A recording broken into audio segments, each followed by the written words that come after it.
There are places in this world where the veil between dreams and reality grows thin. Mexico is one of them. In its forgotten villages, in the silence between heartbeats, in the hours when darkness claims the land, things, Mubba, things that should not exist, things that have been waiting. This channel exists to share what others dare not speak. Stories pulled from whispered confessions, accounts that families hide, testimonies that were never meant to leave the shadows. What you are about to hear is one of those stories. Some say it's folklore, others say it's a warning, but those who have seen them know the truth. Mexico, a land where the living walk among whispers of the dead, where ancient stones remember things we've chosen to forget, where shadows stretch longer than they should,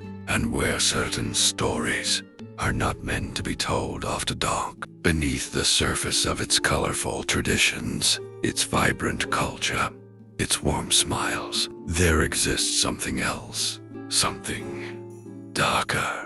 Legends that crawl from the soil of forgotten cemeteries, creatures born from curses that never fade. And tonight, we descend into one of those stories, a story about greed, vengeance, and a hand that should have stayed buried. This is the tale of Mano Peluda, the hairy hand. In the colonial shadows of Puebla, there exists a legend that has haunted the city since the beginning of the 20th century. They call it Mano Peluda. It is not a ghost, not a spirit, not something that can be reasoned with or prayed away. It is a curse given form, described in hushed voices by those who claim to have seen it. The hairy hand appears as a severed appendage, blackened by death and decay, covered entirely in coarse, dark hair, like that of a tarantula or some forgotten beast.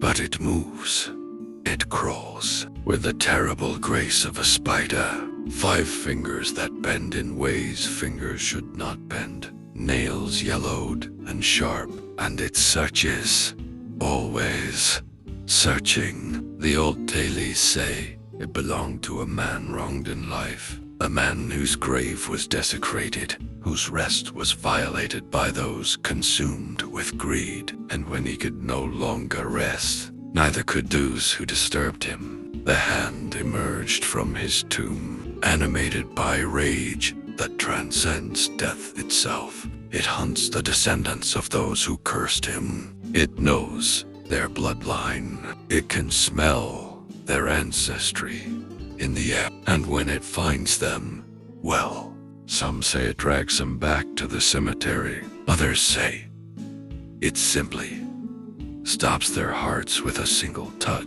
What is known is that it never stops, never tires, never forgets. In the darkness of San Francisco Cemetery in Puebla, they say you can still hear it, the soft scraping sound of something crawling over stone. Puebla, Mexico. The year was 1924. The city was changing. The revolution had ended, but its scars remain. Poverty gripped the streets like a fever, and in those desperate times, people did desperate things.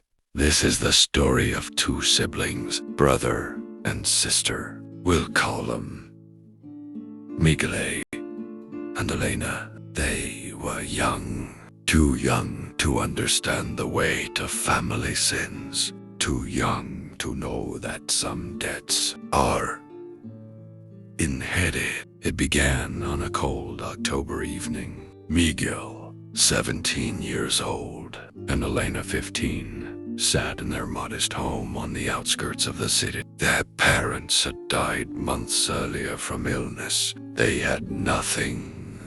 No money, no food, no future. That's when Miguel remembered the story, an old tale whispered by their grandfather before he passed, about a wealthy man buried in the San Francisco cemetery decades ago. A man who, according to legend, was laid to rest with his fortune. Gold coins, jewelry, precious items, meant to accompany him to the afterlife. Their grandfather had been obsessed with this story. He spoke of it often, sometimes with greed in his eyes, sometimes with something else, something that looked like guilt. Miguel convinced Elena that they had no choice, that one night of courage could save them from starvation. They didn't know the rest of the story. They didn't know that their family, generations ago, had been among those who cursed that buried man, who accused him falsely, who orchestrated his downfall out of pure envy. They didn't know they were marked. The cemetery gates were easier to climb than they expected. San Francisco Cemetery stretched before them like a city of the dead. Monuments and crosses cast long shadows under the pale moonlight. The air smelled of earth and something else, something ancient and unwelcoming. Miguel led the way, a small lantern in his hand. Elena followed close behind, her heart hammering against her ribs. They found the tomb near the old chapel, just as their grandfather had described. Weathered stone, name worn away by time. But the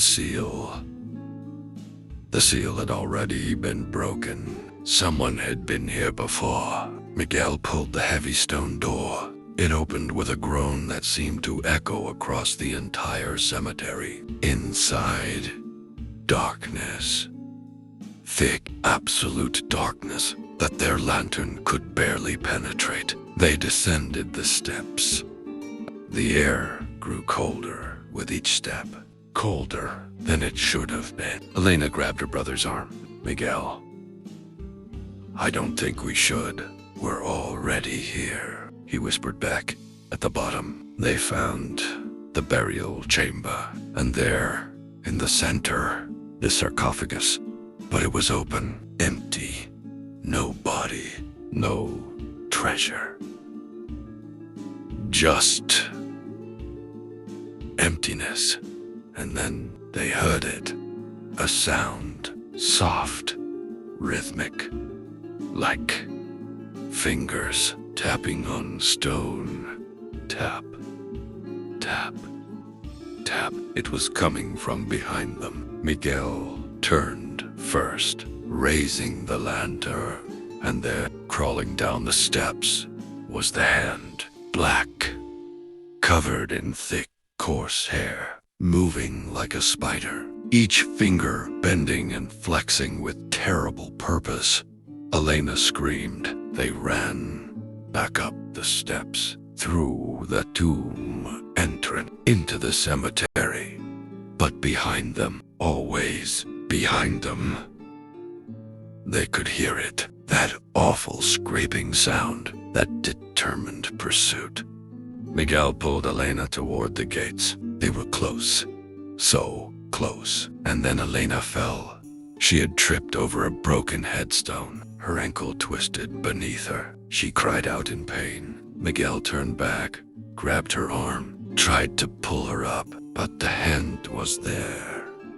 It climbed over Elena's leg, slowly, deliberately, and she could feel it. The hair, rough like wire, the coldness of its touch seeping through her clothes. She was paralyzed, not just by fear, but by something else. Something the hand was doing to her. Miguel grabbed a piece of broken stone and struck at it. The hand recoiled, but only for a moment. This section takes place in Puebla during the 20th century. The cemetery is San Francisco Cemetery, where the hand seeks vengeance for all the evil that was wished upon the man it once belonged to. The hand moves throughout the cemetery like a tarantula, despite being a black, hairy human hand. The protagonists are a young man and his sister, descendants of one of the families that cursed this man. Everything began because of greed. Their ancestors wanted what this man had buried in his tomb. They entered the cemetery, and because they are descendants of a family that cursed him, they became his victims for revenge. The hand belonged to a merchant who was falsely accused by several families in Puebla, including Miguel and Elena's ancestors. These families spread lies about him, claiming he had stolen from them, that he practiced dark arts, that he deserved death. The truth was simpler. They envied his success and wanted his wealth. When the merchant died under suspicious circumstances, the families tried to rob his tomb. But the curse they had spoken against him, it turned back on them. His hand emerged, animated by righteous fury, and began hunting their descendants through the generations. Miguel and Elena didn't know they were the last of their bloodline. They didn't know that entering the cemetery and attempting what their ancestors had attempted, they completed a circle that had been waiting to close for 70 years. The hand didn't just want to kill them. It wanted to drag them back, to make them part of the cemetery, to ensure they could never rest, just as they had ensured their victim never rested. Through sheer terror and adrenaline, they made it to the gates. They climbed it, fell on the other side, ran through the dark streets of Puebla until their lungs burned. They made it home, locked every door, every window. But that night, as they huddled together in the darkness, they heard it again. Tap, tap, tap, coming from inside the walls. Conclusion. They say Miguel and Elena disappeared 3 days later. Their neighbors found the house empty. No sign of struggle. No blood. No bodies. Just 5 scratch marks on the inside of the front door. Some people claim to have seen them in the cemetery. Latte. At night, walking among the graves with vacant expressions, following something that crawls ahead of them in the darkness. Others say the hand got what it wanted. That justice, even cursed justice, was finally served. But here's what we know for certain. To this day, visitors to San Francisco Cemetery report strange occurrences. The feeling of being watched, the sound of scraping on stone, and sometime in the early morning, groundskeepers find tracks, 5-fingered tracks, leading from one grave to another, always searching, always hunting. Reflective message. Perhaps this is what happens when we inherit the sins of those who came before us. When we pay for crimes we didn't commit, for greed we didn't feel, for curses we didn't speak, or perhaps this is simply what happens when we disturb places meant to remain undisturbed. When we take what was never ours to take. The dead remember, and some of them never forgive. Some stories don't end. They linger. They follow you like shadows, like whispers, like creatures that live in the space between sleeping and waking. If you've made it this far, you're one of us now. One of those who know that the old legends aren't just stories. They're warnings. There are more tales buried in the darkness of Mexico. More creatures waiting to be remembered. More testimonies that should have stayed hidden. If you want to hear them, you know what to do. Leave your mark below. Subscribe. And when the next story arrives, be ready.